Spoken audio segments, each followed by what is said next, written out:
O'Reilly. Are your wiper blades chattering, skipping, or squeaking? Don't let streaks or smearing on your windshield compromise your visibility. When it's time to replace your wiper blades, stop by O'Reilly Auto Parts and see our selection. Our professional parts people will even install your new wiper blades while you wait. Stop by O'Reilly Auto Parts today.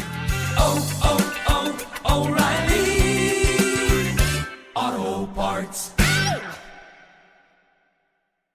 Outdoor adventure won't wait for engine problems. Things like hard starts, rough performance, and lost fuel economy are often caused by fuel gum and varnish buildup. Seafoam can help your engine run better and last longer. Simply pour a can in your gas tank. Hunters and anglers rely on Seafoam to keep their engines running the way it should the entire season. Pick up a can of Seafoam today at your local auto parts store or visit seafoamworks.com to learn more. There's nothing like snook hook sets at dawn or catching a tarpon in the moonlight. Find your next fishing trip made easy on fishingbooker.com and experience the magic of the Sunshine State or any other destination on your fishing bucket list. Book a blue water adventure in search of sailfish or go snapper fishing with the kids. With over 6,000 captains and trips to choose from, planning your next one just got a whole lot easier. Download the Fishing Booker app on the Google Play or App Store, or visit them online at fishingbooker.com to book your trip today.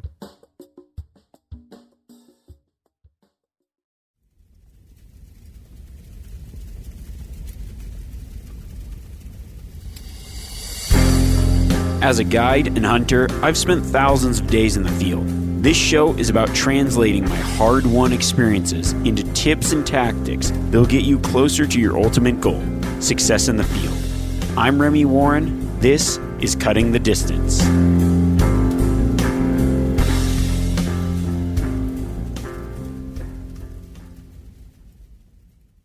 I want you to just picture this. It's opening morning, pre-light, it's dark. You just spent hours hiking into this nice alpine basin. You spent a lot of time scouting and you know that there's elk in here. You saw them just a couple days before, and you're pretty sure that at sunrise, this canyon's going to be filled with some bulls. You saw a nice bull, you're in a general area, and you're just excited with anticipation. As the sun comes up, it starts to get light. You look around, and what do you see? Well, in actuality, you're probably going to see blaze orange everywhere around you. Just dudes galore. Blaze orange on the trail, blaze orange up at the head of the basin, blaze orange popping out of the trees. Why? Because you're in a general unit, and that's just how opening day is. Welcome to the pumpkin patch. Now, while opening day can be the busiest day in the woods, I think that there's a few tactics that you can take with you to be very successful. It might not seem like a good day to hunt, but there is a lot of success that first day because it's the first crack at these animals with a rifle. So I've developed a 4-step plan to help you be successful on the busiest day in hunting season. That includes scouting, planning, adapting, and intercepting. But before we get there, I want to tell you a story of an opening day where we got a double by following the specific plan.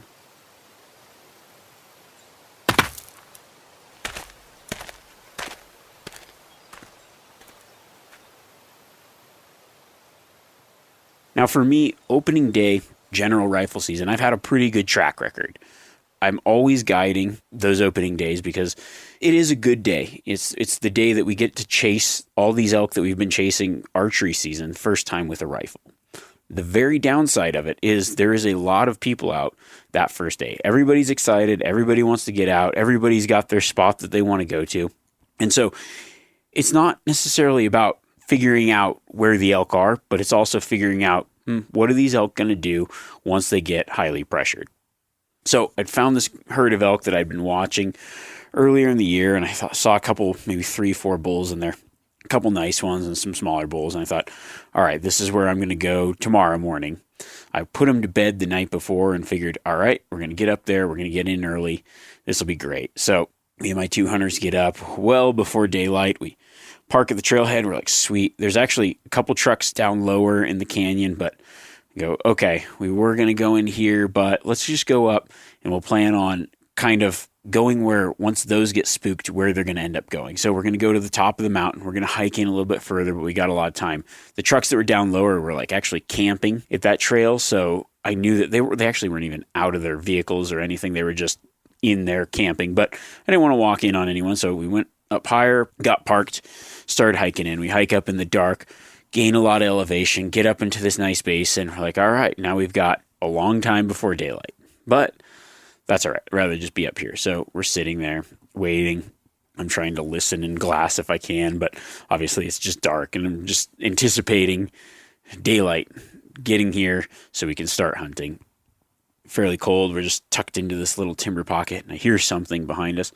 I'm like, well, that is definitely a dude.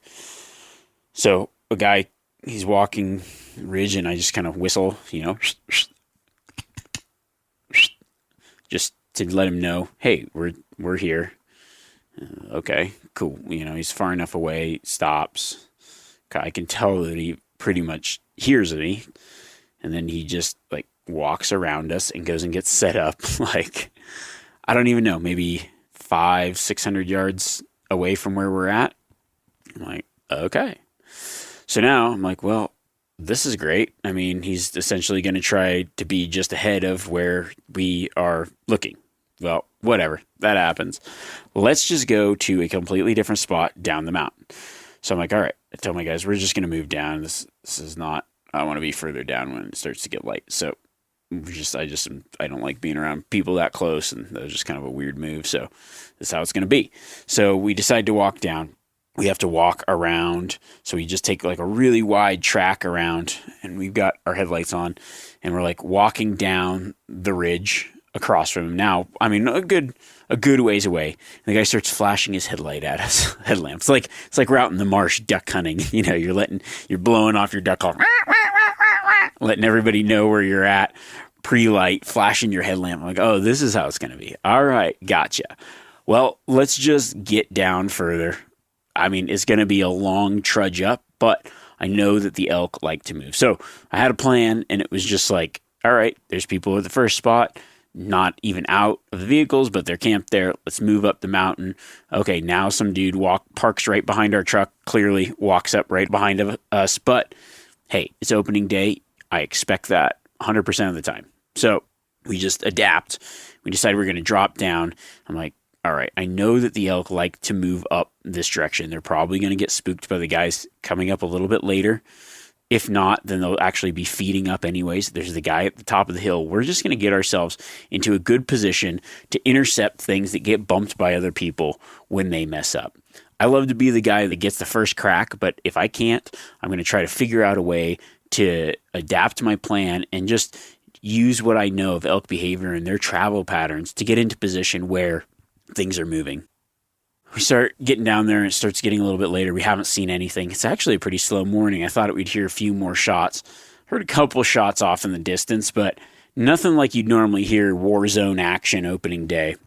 Glassing around through the valleys, different locations, and there's definitely a lot of people out, a lot of orange pumpkins out there. But the one thing that was good was we started to get some weather, some snow, some bad visibility, which isn't great for glassing, but it's good for if you're kind of setting up an ambush. So we're going down the mountain. I'd spotted what looked like a deer, and we kind of started moving down that direction. There's this one spot where I know it's just, you can't really see it from anywhere. So we're moving down, and we're like, nothing. I start working around the hill. I smell elk. I'm like, oh, elk. Start to creep, but it's super steep, and it's just one little open. As we move, I feel the wind shift just as we spot a group of cows, like maybe 200 yards away. They run off. I'm like, oh no, that was our opportunity. Dang it. Kicking myself. I'm like, damn, this sucks. But I get on the cow call. I start following those elk. We move down, and we're just standing there above, and I can see like a guy off in the distance, a few ridges away. I'm like, man, I think he either bumped something or I don't know what's going on, but I should just like look here and be patient. We're sitting there for a little bit. All of a sudden, I see this bull, antler tips right below us. I'm like, bull. We get down. One of the hunters loads up. I go, all right, sweet. He gets set up. The bull walks out. Boom, shoots and just drops him. This bull ended up walking right to us at about I don't even know, had to be less than 100 yards. Very close. This was like an offhand shot because the pitch of the hill was pretty steep. I can't remember if we got to a tree or if he just stood up and shot the thing. It was like 50 yards away. He shoots the bull. We're like stoked, celebrating. And I look down, and there's another bull. I was like, oh, Joe. One of the other guys was with me, Joe, another bull. Joe lines up, gets the shot, boom, shoots, drops that bull. Opening day, we just intercepted 2 bulls within the first, half a day, even though our plans were completely messed up. Just by adapting a little bit, changing our plan, and going to where we could intercept elk that other people had bumped, we were successful. The one really cool thing about this day was, although I've taken a lot of doubles, you can go back and you can listen to the podcast of the accidental double or how to get a double. This double was one of the first elk doubles where the elk dropped close enough to each other that we could get them both in the same picture, which for me, having been on a lot of hunts where we got doubles, that was pretty cool. And it kind of broke the seal because later that season, we also got another double where we could get both bulls in the same picture. Just a great opening day, and one of the reasons that I love being out the first day of the season, because you just really never know what's going to happen.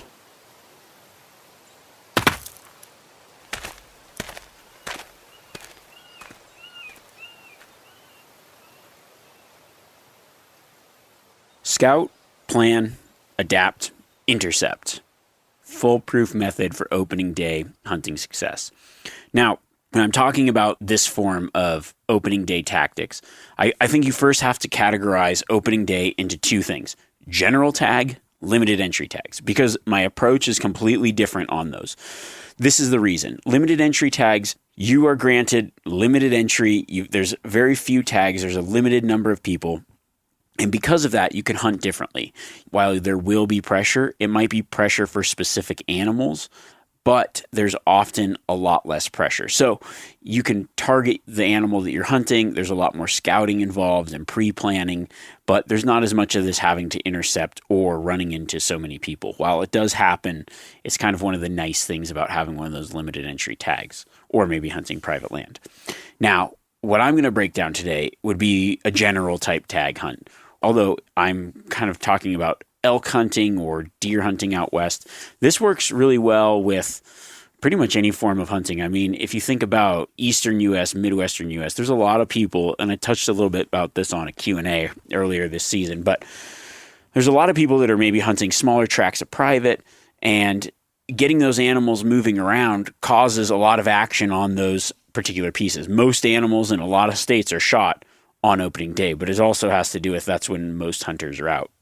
I would say out west in a lot of general areas, opening day is going to be hands down the busiest day of the season. Maybe that day and the Saturday of the last day of the season, if it falls around a holiday especially.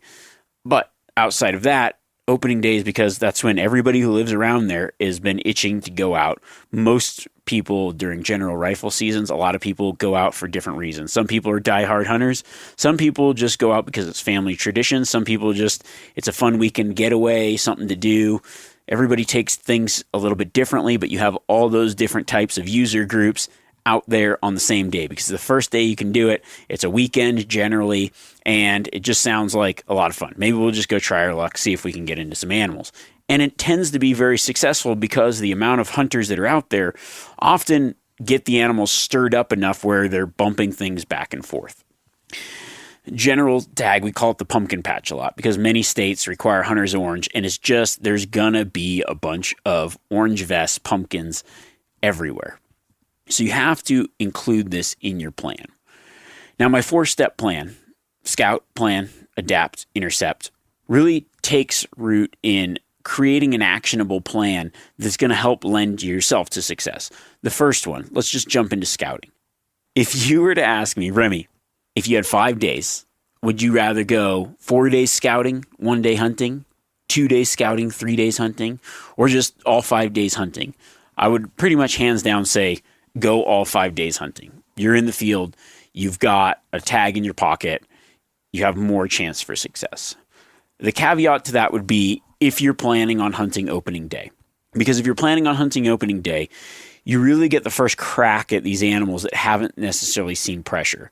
But things are going to change very, very rapidly once the sun rises on that opening morning. They're going to get an immense amount of pressure, and they're immediately going to know, oh crap, it's hunting season. Things are going to change quickly. The reason that pre-scouting comes into effect is because you can have an idea of where the animals are at in order to form your plan on that busy day. Now, there's going to be some things that are going to happen that are going to cause those animals to behave very differently. Unfortunately, opening day, you rarely get to hunt elk or deer or anything that are behaving like unpressured animals. That's what you want, but that's not often what you get. So the scouting portion is really important. What I'm looking for when I'm scouting is three things. I'm first looking for animals. I'm second looking for where those animals might go if they're pressured. What might be a good escape route? Where's the nearest really good cover? Where's a good corridor or trail that they seem to be using if they get pressured, and then try to make notes of where they might go when that pressure happens. Another thing I like to look for, number 2, would be looking for animals that other people might not know about.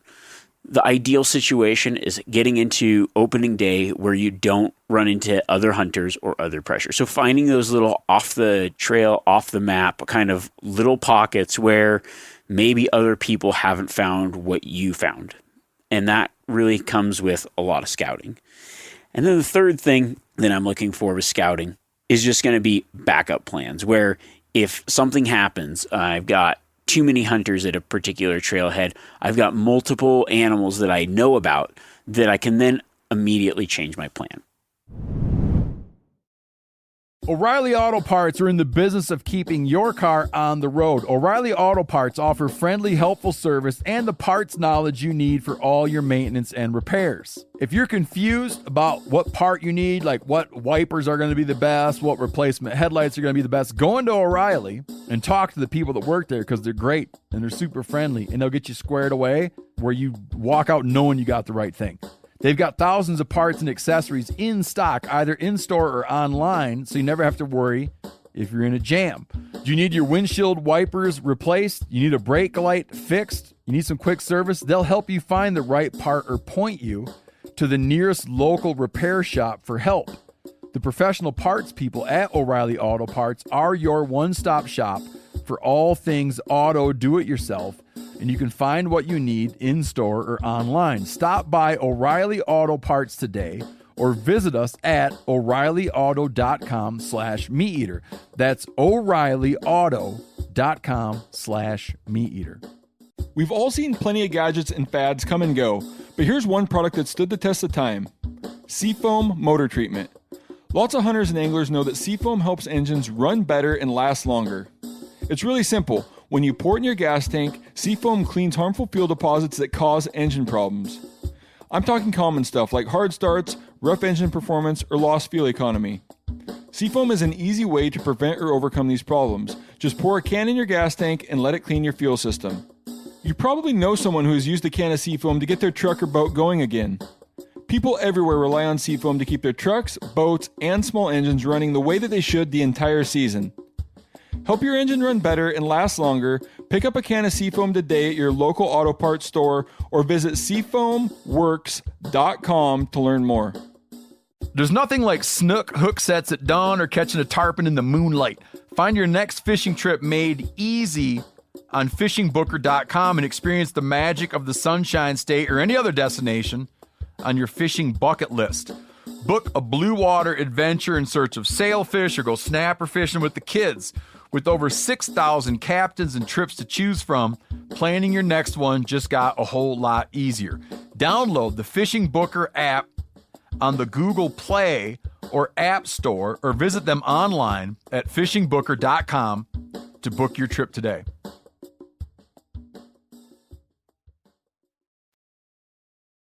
So now that rolls into step number 2, the plan. When I'm planning for an opening day hunt, I'm thinking about not only where are the animals at, but what's a way that other hunters are going to access this? I kind of anticipate, okay, how are other hunters going to hunt this? Should I get in there first? Should I get in there, maybe try to be the first one to the elk? Or should I try to intercept the elk or deer or whatever later? What am I going to do if I don't find them right away, first thing in the morning, where's a good area where maybe I can be far enough away from other people, or where the animal's going to go later on based on my scouting. So understanding those safety zones, those really thick pockets, maybe those patches of timber or those travel corridors.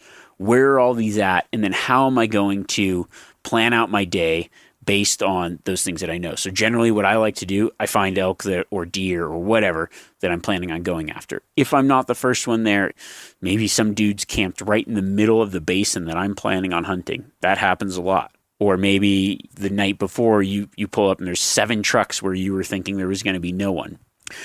Now I may not be the guy that's going to get to those elk first, or maybe I am on the guy that gets those elk first, but we don't get them. What's going to happen after that? Well, what I like to do is just pick a place where, okay, maybe other hunters, I'm anticipating where other hunters are going to be, and then maybe just sit for a while, maybe see where the movements are at, see where shots are coming from, seeing where things are going on, and then maybe go hunt some more covered areas, maybe still hunt through an area that's, okay, this would be a good place that the elk can get to, or picking a spot that is very difficult to get, maybe a lot of deadfall and just shitty conditions, places where animals can be very secure that most hunters will avoid.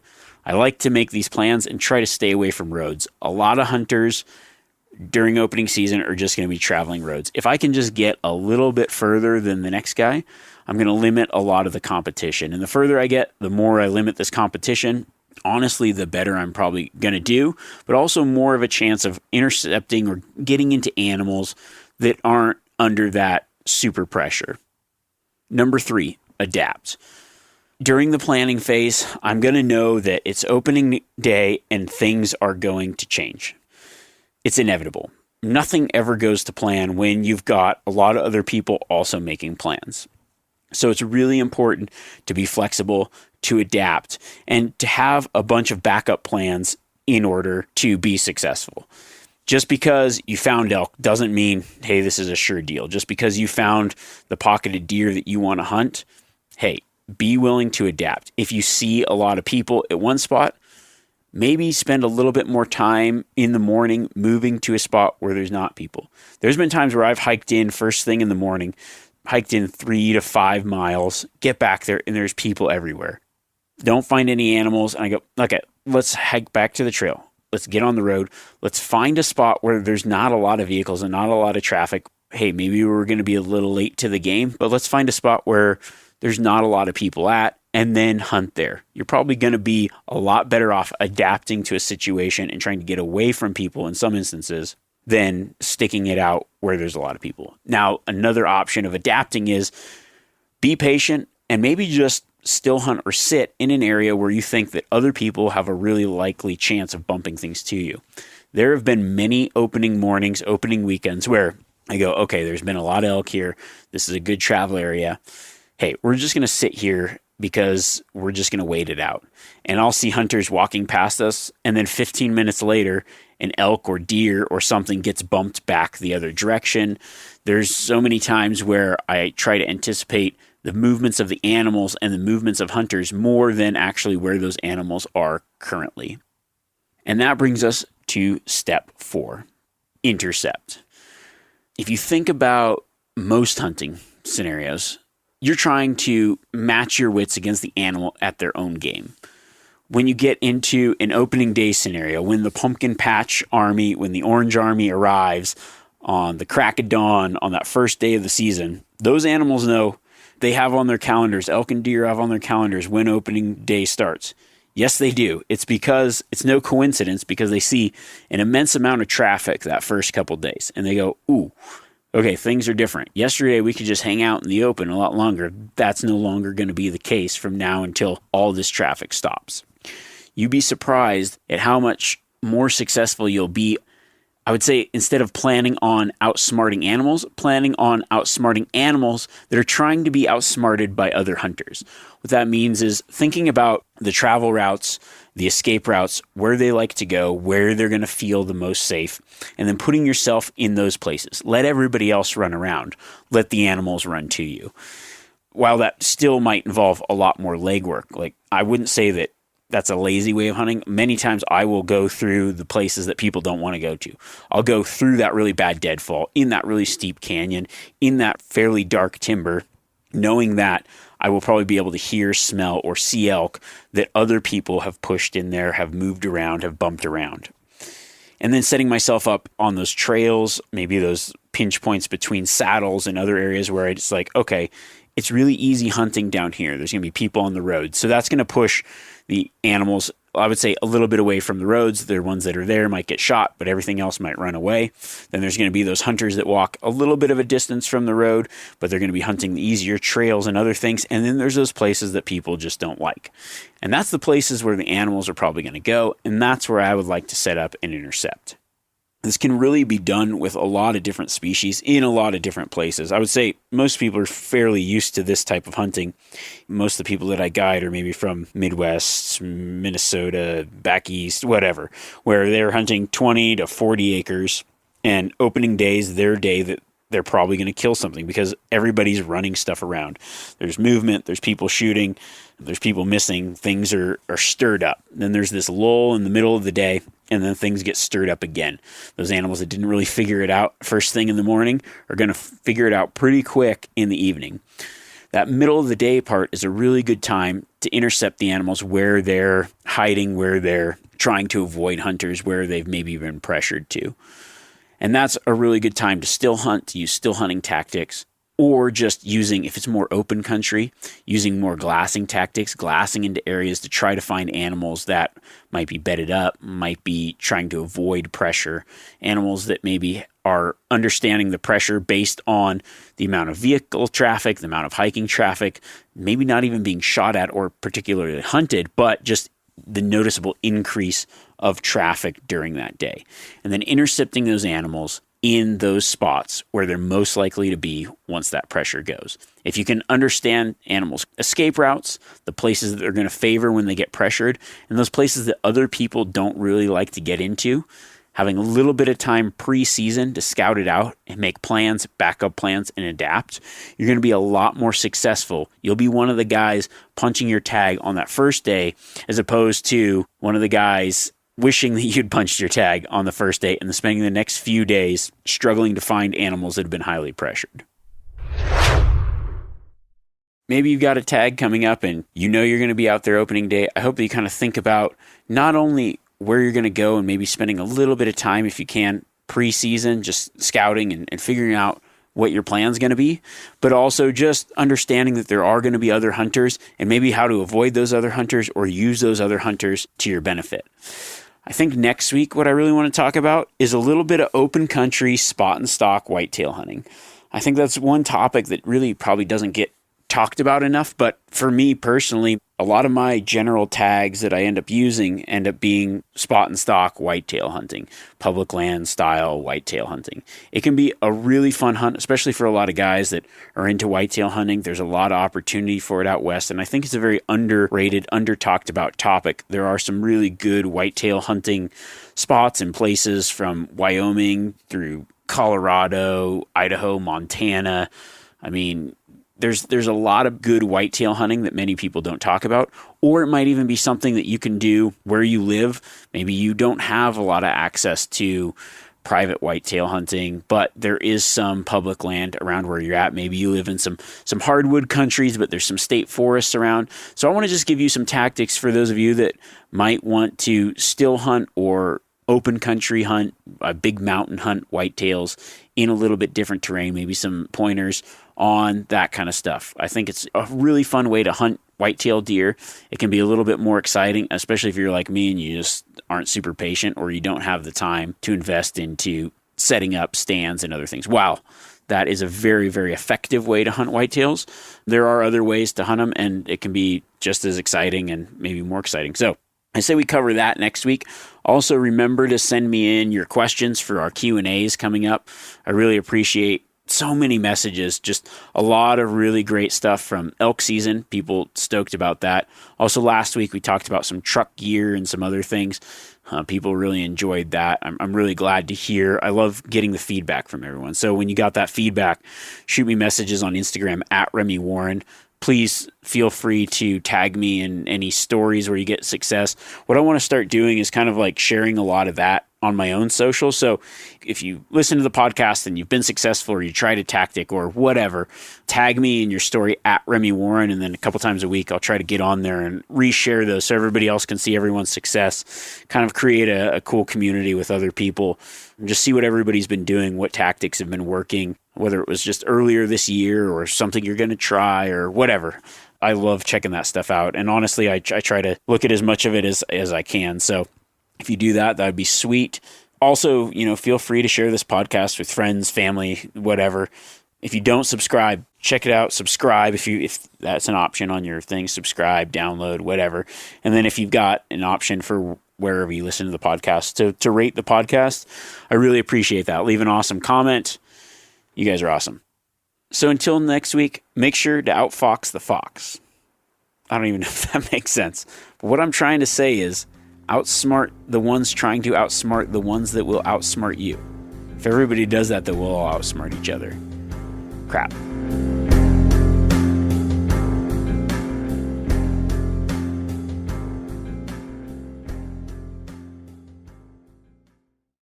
Outdoor adventure won't wait for engine problems. Things like hard starts, rough performance, and lost fuel economy are often caused by fuel gum and varnish buildup. Seafoam can help your engine run better and last longer. Simply pour a can in your gas tank. Hunters and anglers rely on Seafoam to keep their engines running the way it should the entire season. Pick up a can of Seafoam today at your local auto parts store or visit seafoamworks.com to learn more. You ever get that feeling the walls closing in, the concrete jungle suffocating you? You crave some wide open spaces, the chance to connect with nature, maybe in a spot all your own. Well, head over to land.com. They've got ranches, forests, mountains, streams, you name it. Search by acreage. You can search by location. You can search by the kind of hunting and fishing you're dreaming of. Land.com. It is where the adventure begins.